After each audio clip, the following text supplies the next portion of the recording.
One of the things that I find to be most beneficial is to understand why or how did the breakup occur, which you alluded to. And oftentimes, what we see is not an indictment of individuals' characters, more so as it is a manifestation of incompatibility. And I think that's an important distinction to be made because they could have been a terrible person, or this could have been like a terrible mismatch, and you tried to force them. You tried to put the square in the circle and make it fit, and then you realized when you were busting your knuckles that it wasn't working. And so that's a different problem in itself.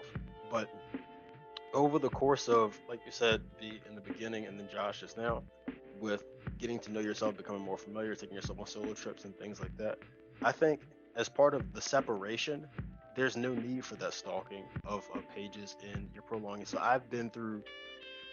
I've seen both sides where it was amicable, and then I've also experienced sides where there was no contact afterwards. And regardless of that, there was a period of which it typically went better when there was isolation.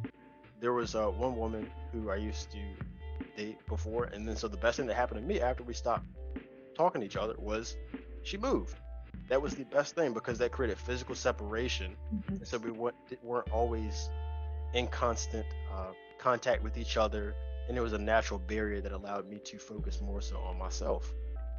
And then I also say reclaiming your activity. So you said a lot of times in relationships, people's lifestyles begin to mesh because Mm. it's a union now.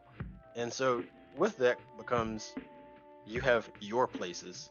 Like you used to go to dinner every Friday night. This one particular restaurant. You had this one vacation spot.